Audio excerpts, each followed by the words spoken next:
क्यों है होम्योपैथिक इतनी सुस्त, इतना सुस्त इलाज क्यों होता है आपका? और बाजू का तो होता भी नहीं, लोग सर्जरी पे चले जाते हैं। होम्योपैथिक से ज़्यादा फास्ट एक्शन मेडिसिन कोई भी नहीं होती, एलोपैथिक भी नहीं होती, क्योंकि हमारा जो वे ऑफ ट्रीटमेंट है वो बहुत तेज़ होता है।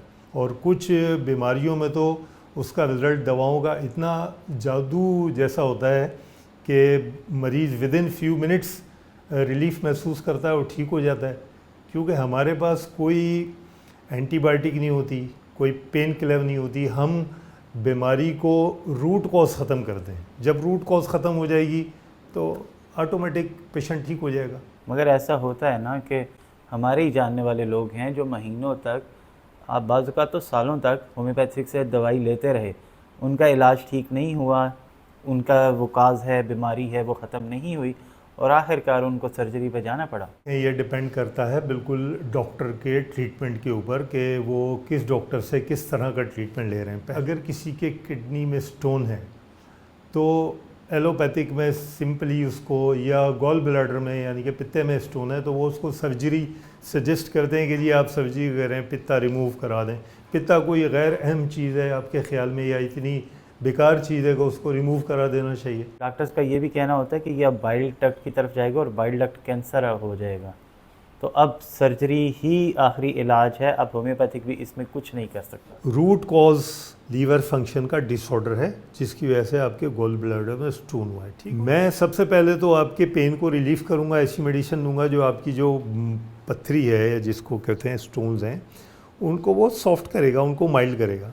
सेकंड स्टेप मैं ये करूंगा कि उसके साथ मैं आपको एक मेडिसिन और दूंगा जो आपके लीवर फंक्शन को नॉर्मल करेगा ग्रेजुअली।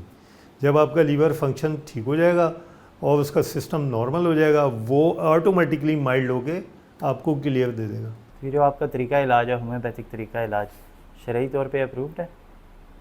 शरई तौर से आपकी क्या मुराद है? कहा यह जाता है कि होम्योपैथिक मेडिसिन में अल्कोहल यूज़ होती है, तो अल्कोहल किसी भी हिसाब में हराम है। अल्कोहल एलोपैथिक मेडिसिन में भी यूज़ होती है। अल्कोहल कंटेंट होने का मतलब ये नहीं है कि वो आपको कोई नशा देगा। हराम वो चीज़ होती है जो आपको नशा दे रही होती है, या आप नशा करने की नीयत से वो चीज़ इस्तेमाल कर रहे होंगे, दैट विल बी हराम। लोग क्यों तरजीह दें कि वो होम्योपैथिक की तरफ आएँ?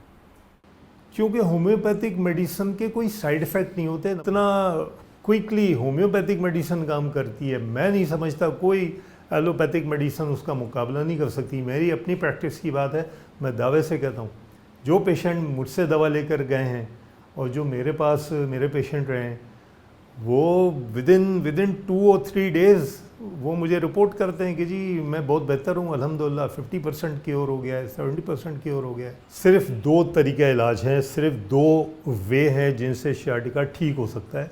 नंबर 1 होम्योपैथिक मेडिसिन है और नंबर 2 फिजियोथेरेपी है। आप न्यूरो सर्जन के पास आप जाते हैं, न्यूरो सर्जन से मैंने कंसर्न किया, वो कहते हैं जी 40% रिलीफ हो जाएगा आपको।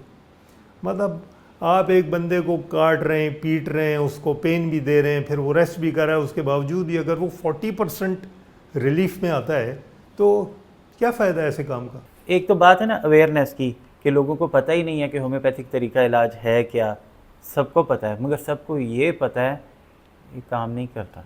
नहीं, यही मैं आपसे कह रहा हूँ कि ये कंसेप्ट टोटल गलत है। सर ये मैंने तो नहीं लोगों को बताना ना, ये आप लोगों का काम है। मैं आपसे अर्ज़ कर रहा हूँ, आपके थ्रू, आपके मीडिया के थ्रू मैं तमाम लोगों को पैगाम देना चाहूँगा कि वो होम्योपैथिक पे ट्रस्ट करें। जो इलाज करवा रहे होते हैं वो साथ साथ एलोपैथिक की दवाई भी ले रहे होते हैं, तो इसको भी वो कहते हैं कि मैं ले लेता हूँ। अब अगर उनकी कोई बीमारी है जो कि दूर हो गई है तो वो ये सोच सकते हैं कि तो एलोपैथिक की वजह से हुई है, होम्योपैथिक की वजह से नहीं हुई।